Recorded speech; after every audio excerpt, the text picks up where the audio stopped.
Hey, what's up guys, I'm back in the video, and today I'm talking about how the Cleveland Cavaliers could actually keep LeBron. Now, do I think they're going to be able to keep LeBron? I really don't. I do think LeBron's going to leave, but I'm going to be giving a reason why I think they could be able to get LeBron and actually try to build somewhat of a team around LeBron and how they could keep him. And it's really going to be all revolved around one certain trade. You probably can see from the thumbnail what it's going to be about. So yeah, without further ado, without me rambling on too much, let's get right into this video. Alright, so the first thing I'm going to get into, and pretty much the only thing I'm going to get into, is they need to trade for Kawhi Leonard. I think this is one of the only moves they can do to keep LeBron, and a lot of y'all are probably like, okay, there's no way in hell that's going to happen, and I agree with you. I don't think they're going to be able to do it, but this is going to be a move they have to make, and I mean, the trade isn't too bad. I mean, I could see the Spurs taking this if it was like a last-ditch effort to do it. I mean, it's not an awful offer, put it that way. I mean, it's not as bad as you would think just from how bad the Cavaliers roster actually is. The trade would consist of the 8th overall pick, Kevin Love, George Hill, and who Popovich has a man crush on. Like, he loves freaking George Hill. He would suck George Hill off if he came back to the team. I mean, he loves George Hill. And then a young player who has a little bit of potential, Larry Nance Jr. I mean, he has a chance, and the Spurs would have to give up Kawhi Leonard, Paul Gasol, and Brian Forbes. Paul Gasol would be in there. I mean, he just came off his worst year, so it's not like he's the prime Paul Gasol and they're losing him. No, he's really on the decline. Kind of a bench player pretty much at this point. And then Brian Forbes is just in there to make it work for the cap, because without him, you cannot make the trade because they're over the cap. But if you put Brian Forbes into the trade, well, then now he works. And Brian Forbes isn't much of a player. They'll probably cut him after they make the trade. Maybe not because he's young, but I would assume they would just cut Brian Forbes after they made the trade. He's not too important. He's literally only there to make the trade actually be able to go through. And now I'm going to get into why this would actually attract LeBron James back to the Cavaliers.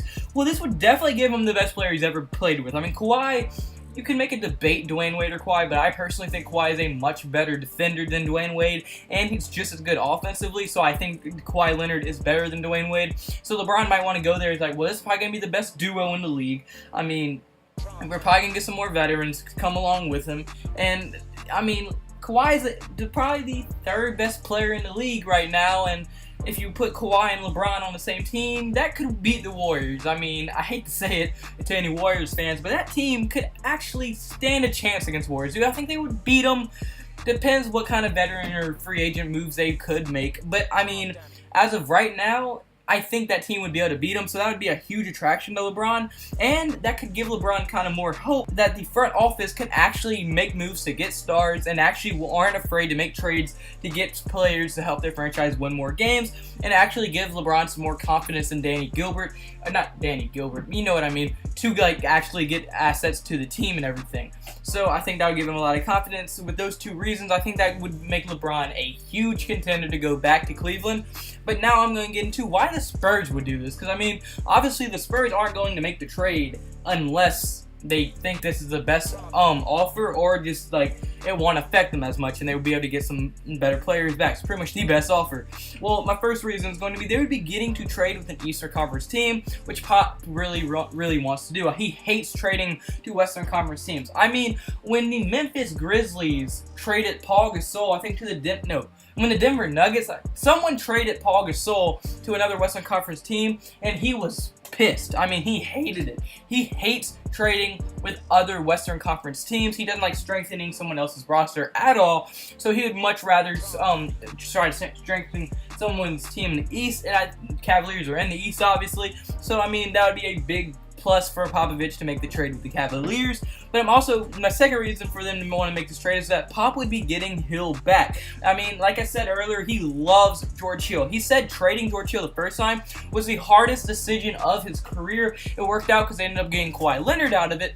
But I mean, it worked out greatly for him, but he did not want to get rid of George Hill at all. He loved George Hill. Now, yes, that was when George Hill was pretty much in his prime and a lot younger, but I'm sure he still would love to have George Hill back on the team. And it'd be kind of ironic. You traded George Hill for Kawhi Leonard, now you're trading George Hill but you're getting rid of Kawhi Leonard. It's kind of ironic if it happened, but he definitely wants George Hill back on the team, trust me. And now my third reason, they would be getting a top 10 draft pick. I mean, that's something they haven't had in a very long while because they make the playoffs every single year, pretty much since Popovich came. So they're not usually a lottery team to have a top pick in the draft, which is a big effect on them. I mean, now that they're finally going to get a new draft, they're going to be able to get a younger player in there, maybe a young star, you never know, and be able to reload the roster real quick. Maybe the next Kawhi Leonard, you never know. You never know what's going to happen with a top 10 draft pick. Anything can happen. Maybe they get another star, maybe they get a bust. Popovich will be able to develop whoever they draft, and I think they'll end up being a decent player, which is another huge plus for the San Antonio Spurs to make this trade. But now my fourth and final reason why it would make sense for the Spurs is that they would be getting another all-star level player in Kevin Love. Yes, the dude is not a beast like Kawhi Leonard. He's not going to win you a championship like Kawhi Leonard can, but he's still an all-star level player. He made the all-star team this year. He's still about a 20 point per game scorer and 10 rebounds. He's about a double-double player a year. And I mean, maybe with the coaching of Greg Popovich, he could have a rebirth pretty much. And Greg Popovich can kind of kick him in gear again and make him go back to Minnesota, Kevin Love. You never know what's going to happen with that. I think he would actually fit in because he's kind of a big guy that can also stretch the floor. LaMarcus Aldridge is a big guy that just bangs in the post and grabs rebounds. I think they'd be a very good rebounding team. Kevin Love's not much on defense, but I think he'd be a very good defensive team, and then he would be a good, big guy to spread the floor and get rebounds. And that's kind of what Popovich likes. He likes having, they're not always freakishly athletic, but he makes the best out of them, you know what I mean? So I think Kevin Love would actually fit Popovich's system very, very well. So now before I end off the video, let's just recap what I said. The only move that I think the Cavs can make to keep LeBron would be they have to trade for Kawhi Leonard, and to do that, they'd have to get rid of Kevin Love, the 8th overall pick, George Hill, and Larry Nance Jr., and then they would get Kawhi Leonard, Paul Gasol, and Brian Forbes in return. And the reason they would attract LeBron is because he'd be getting a beast of a player to play with. Then obviously that he would get more confidence in the front office. They showed at the last trade deadline they're not afraid to trade. Maybe if they made this trade, that would be enough to give him enough confidence to re-sign with them long term, or at least for one more year. And then Spurs would want to do this because he would trade into an Eastern Conference team.